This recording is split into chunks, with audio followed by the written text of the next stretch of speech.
Hi friends, welcome back to our channel Rekshu's Tips. இந்த video பார்த்துட்டு இருக்கிற எல்லாருக்கும் ரொம்ப நன்றி. இன்னைக்கு இந்த வீடியோவில் நம்ம எதை பற்றி பார்க்க போகிறோம் அப்படின்னு பார்த்தீங்க அப்படின்னா, இந்த வருஷத்தோட சந்திர கிரகணம் நாளை மார்ச் 14ஆம் தேதி வந்து நடக்க இருக்குது. இந்த சந்திர கிரகணம் வந்ததுக்கப்புறமா வந்து பார்த்திங்கன்னா நிறைய சிஸ்டர்ஸ் வந்து கேட்டாங்க, அக்கா இந்த மாதிரி சந்திர கிரகணம் வருதாமே, அதை பற்றி எனக்கு ஒரு வீடியோ போடுங்க. ப்ரெக்னென்ட் லேடிஸ்லாம் வந்து எப்படி இருக்கணும், எப்படி இருக்கக்கூடாது, எந்த டைமிங்கில் வந்து இந்த சந்திர கிரகணம் நடக்குது, இங்கே தெரியுமா, அதாவது தமிழ்நாட்டில் இந்தியாவில் தெரியுமா, ஸோ இதை பற்றியெல்லாம் வந்து டீட்டெயில்டாக சொல்லுங்கள் அப்படின்னு சொல்லிட்டு வீடியோ போடுங்க அப்படின்னு சொல்லி கேட்டிருந்தீங்க. ஸோ இந்த வீடியோவில் நம்ம என்ன பார்க்க போகிறோம் அப்படின்னு பார்த்தீங்க அப்படின்னா, நாளைக்கு மார்ச் 14ஆம் தேதி நடக்க போகிற சந்திர கிரகணத்தோட டைம் என்ன, இங்கே தெரியுமா தெரியாதா, கர்ப்பிணி பெண்கள் என்ன பண்ணலாம் என்ன பண்ணக்கூடாது அப்படிங்கிறத தான் நான் 1 by 1 இதில் ஷேர் பண்ண போகிறேன். ஸோ நீங்களும் வந்து ப்ரெக்னெண்ட்டாக இருக்கீங்க, இதை பற்றி தெரிஞ்சுக்கணும்னு நினைக்கிறீங்க அப்படின்னா இந்த வீடியோவை ஸ்கிப் பண்ணாமல் கடைசி வரைக்கும் பாருங்கள். நிச்சயமாக ப்ரெக்னென்ட் லேடிஸ் எல்லாருக்குமே இந்த வீடியோ ரொம்பவே யூஸ்ஃபுல்லாக இருக்கும். இப்போ பார்த்திங்கன்னா இந்த சந்திர கிரகணம், சூரிய கிரகணம், இந்த மாதிரி கிரகணங்கள் வந்து பார்த்திங்கன்னா ஒவ்வொரு வருஷமுமே வந்து நமக்கு வந்துட்டுருக்கும். அது வந்து பார்த்திங்கன்னா வருஷத்துக்கு 2 தடவை 1 தடவை அந்த மாதிரி வந்துட்டுருக்கும். ஸோ அந்த வகையில் இந்த மார்ச் 2025 இப்போ வந்து இந்த சந்திர கிரகணம் நடக்க போகுது. இந்த கிரகணங்கள் வந்தாலே வந்து பார்த்திங்கன்னா இந்த கர்ப்பிணி பெண்களுக்கு வந்து கொஞ்சம் பயம் இருக்கும். ஏன்னா வந்து கிரகணம்னாலே வந்து அது குழந்தைய அஃபெக்ட் பண்ணும், கர்ப்பிணி பெண்கள் வந்து கவனமாக இருக்கணும் இப்படின்னு நம்ம முன்னோர்கள் எப்போவுமே சொல்லி வச்சதுனால நம்ம அதை நினச்சி கொஞ்சம் பயப்படுவோம். ஸோ அப்படி அதுலேயும் பார்த்திங்கன்னா ஃபஸ்ட்டு ப்ரெக்னென்சியாக இருந்தீங்க அப்படின்னா நிச்சயமாக அந்த பயம் உங்களுக்கு வந்து இருக்க தான் செய்யும். இதுலேயும் நிறைய பேர் வந்து அக்கா இதை பற்றியெல்லாம் எங்களுக்கு சொல்கிறதுக்கு வீட்டில் பெரியவங்களே இல்லை, ஸோ கண்டிப்பாக ஒரு வீடியோ போடுங்க அப்படின்னு சொல்லி கேட்குறீங்க. அந்த வகையில் இந்த சந்திர கிரகணம் வந்து நாளைக்கு மார்ச் 14ஆம் தேதி தான் வந்து நடக்க இருக்குது. சந்திர கிரகணம் அப்படிங்கிறது என்ன அப்படின்னு பார்த்தீங்கன்னா, சூரியன், பூமி, சந்திரன் 3ம் வந்து ஒன்றை சுற்றி வரும்போது 3மே ஒரே நேர்கோட்டில் வரும். அப்படி வரும்போது சூரியனுக்கும் சந்திரனுக்கும் நடுவில் பூமி வந்துடும். அப்படி வர்றப்ப அந்த சந்திரன் வந்து சூரியன்கிட்டேருந்து ஒளியை வாங்கி விட முடியாது, அது வந்து அந்த பூமியோட நிழலுக்குள்ளே வந்துடும். ஸோ இதனால் சந்திரன் மறைக்கப்படும். இதுதான் வந்து நம்ம சந்திர கிரகணம் அப்படின்னு சொல்லி சொல்கிறோம். இந்த சந்திர கிரகணம் வந்து பார்த்திங்க நாளைக்கு எந்த டைமிங்கில் நடக்குது அப்படின்னு பார்த்திங்கன்னா, காலையில் 9:29 இல்லைனா 9:27 அப்படின்னு சொல்கிறாங்க. நம்ம ஒரு 9:30 அப்படின்னு வச்சுக்கலாம். 9:30லேருந்து மதியம் வந்து 3:30 மணி வரைக்குமே ஒரு 6 மணி நேரம் வந்து இந்த சந்திர கிரகணம் நடக்க இருக்குது. இது வந்து பகல் நேரத்தில் வருது. சந்திர கிரகணம் வந்து பெரும்பாலும் நைட்டில் தான் வரும்.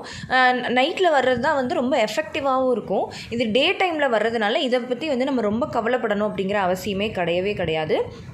அதே மாதிரி இது நம்ம இந்தியாவில் தெரியுமா அப்படின்னு பார்த்தோம் அப்படின்னா, இந்தியாவில் வந்து இது தெரியாது. இது எங்கே தெரியும் அப்படின்னு பார்த்திங்கன்னா, US, UK, கானா, அப்புறமா வந்து கனடா, இந்த மாதிரியான கண்ட்ரிகளில் தான் வந்து பார்த்திங்கன்னா இந்த சந்திர கிரகணம் வந்து தெரியும்.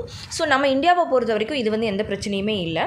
பட் இருந்தாலும் அந்த வானியல் நிகழ்வு அப்படிங்கிறது நடந்துக்கிட்டு தான் இருக்கும். ஸோ அதனால் இந்த சந்திர கிரகணத்தை நினச்சி கர்ப்பிணி பெண்கள் வந்து ரொம்ப பயந்து ரொம்ப ப்ரிகாஷன்ஸ்லாம் எடுக்கணும் அப்படிங்கிற அவசியமே இல்லை. ஆனாலும் அன்வான்டாக வெளியில் போகிறதையோ, தேவையில்லாமல் இந்த வெயிலில், இப்போ நார்மலாகவே வெயிலே வந்து ரொம்ப ஜாஸ்தி இருக்குது. இப்போல்லாம் பார்த்திங்கன்னா ஒரு 4 days வந்து ரொம்ப வெயில் தாக்கம் அதிகமாக இருக்கும். 12லேருந்து ஒரு 3 மணி வரைக்கும் வந்து கர்ப்பிணி பெண்கள், வயதானவங்கள்லாம் வெளியில் போவேணாம் அப்படிங்கிற மாதிரி சொல்கிறாங்க. ஸோ அந்த மாதிரி நீங்கள் வந்து இந்த நேரத்தில் தேவையில்லாமல் எந்த ஒரு இம்பார்ட்டன்ஸும் இல்லாமல் அன்வான்டாக வெளியில் போகிறத மட்டும் நீங்கள் அவாய்ட் பண்ணிக்கிட்டால் போதுமே தவிர, மற்றபடி நீங்கள் வந்து ரொம்ப பயப்படணும்லாம் அவசியம் இல்லை. இதுவுமே வந்து பாதிப்பு வரும் அப்படிங்கிறதுக்காக நான் சொல்லலை. நம்ம எப்போவுமே சில விஷயங்கள் ஃபாலோ பண்ணுவோம். ஏன்னா நிறைய பேர் கேட்குறீங்க, நான் என்ன தான் வந்து இதெல்லாம் ஒன்றுமே இல்லை, கிரகணம்லாம் வந்து ஒரு பெரிய விஷயம் இல்லை அப்படின்னு சொன்னால் கூட அவங்கவுங்க ஃபேமிலியில் சில விஷயங்கள் ஃபாலோ பண்ணுறீங்க. ஸோ அதுக்காக தான் நான் இதை வந்து சொல்கிறேன். வேறு என்ன மாதிரியான ப்ரிகாஷன்ஸ் வந்து நீங்கள் எடுத்துக்கலாம் அப்படின்னு பார்த்தீங்க அப்படின்னா, அந்த கிரகண நேரத்தில் ஈஸிலி டைஜஸ்டபிள் ஃபுட்டாக கொஞ்சம், அதாவது ரொம்ப செரிக்காமல் நான்வெஜ் சாப்பிட்றது, வேறு ஏதாவது கீரை வகைகள், ரொம்ப டைஜஸ்ட் ஆகிறதுக்கு கஷ்டப்படுற மாதிரியான உணவுகளை இந்த டைமில் எடுக்கிறத நீங்கள் வந்து அவாய்ட் பண்ணிடணும். அதே மாதிரி கொஞ்சம் கர்ப்பிணி பெண்கள் வந்து ரெஸ்ட்டில் இருக்கணும். கூர்மையான ஆயுதங்கள், அதாவது கத்தி, அப்புறமா வேறு ஏதாவது ஸ்க்ரூ ட்ரைவர், அந்த மாதிரி கூர்மையான பொருட்களை வந்து கையாளுறதை தவிர்க்கணும். ஏன்னா வந்து கிரகண நேரத்தில் வந்து பார்த்திங்க அப்படின்னா அந்த கிராவிட்டி, அதாவது ஈர்ப்பு விசை வந்து ரொம்ப ஜாஸ்தி இருக்கும். ஸோ அந்த டைமில் வந்து நம்ம சில விஷயங்கள்னால நமக்கு எந்தவித பாதிப்பும் வந்துடக்கூடாது அப்படிங்கிறதுக்காக பெரியவங்க சொல்லி வச்ச ஒரு விஷயம்தான்.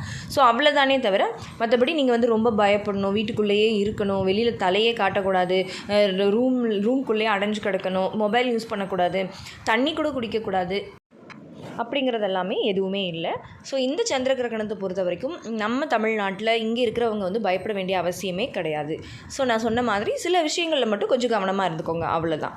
ஓகே ஃப்ரெண்ட்ஸ், இந்த வீடியோ கண்டிப்பாக உங்களுக்கு யூஸ்ஃபுல்லாக இருந்திருக்கும்னு நினைக்கிறேன். இந்த வீடியோ உங்களுக்கு யூஸ்ஃபுல்லாக இருந்திருந்தால் மறக்காமல் லைக் பண்ணுங்கள், கமெண்ட் பண்ணுங்கள். உங்கள் ஃபேமிலி அண்ட் ஃப்ரெண்ட்ஸுக்கும் இந்த வீடியோவை மறக்காமல் ஷேர் பண்ணுங்கள். அப்போ தான் எல்லாருக்குமே ரொம்ப யூஸ்ஃபுல்லாக இருக்கும்.